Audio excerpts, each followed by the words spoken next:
we always had books. My Aunt Kit, she was a member of a book club, something like £0.50 a month, and she'd get a new book. And my mother always had books. And one of the things I remembered is when we lived in a row of cottages, 2 up, 2 down, at the far end were a couple who had no radio. There wasn't, of course, television then, and no newspapers, no books. And my mum wondered how on earth they got on through the day.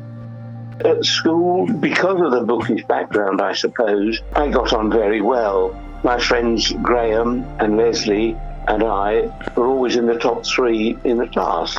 One of my memories there is that the teacher was discussing poetry and poetic license. When we were told to write a poem, and young Christopher was very worried because he hadn't got a license. When we moved to Manchester, I didn't do well at all.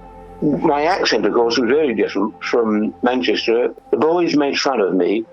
I remember being surrounded by 3 or 4 girls at one stage who thought my accent was wonderful. I would like the girls. Possibly, I suppose, because of 4 years with my mum.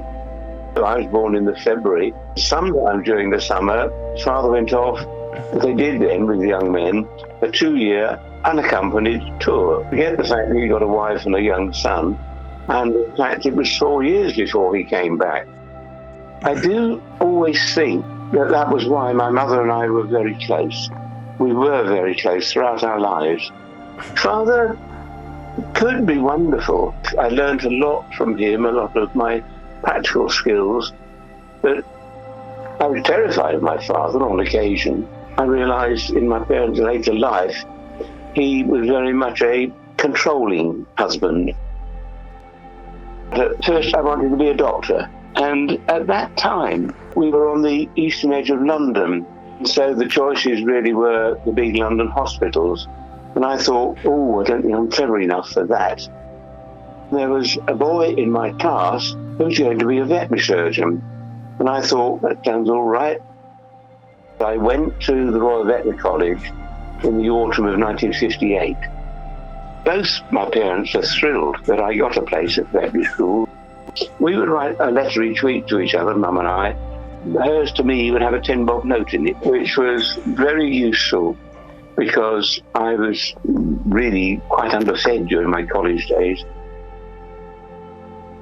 Who were the most important people in my life? Well, my mother and my wife. When Mary and I met at a Royal Veterinary College dance with a 4-piece band, I said, a blue dress. I said, she looks all right. And we obviously hit it off during that first dance. But for a very long period of time, we were swapping poetical lines and getting a response from the other one. And I felt just head over heels, deeply, deeply in love, in a sort of pink haze of happiness. We haven't looked back since.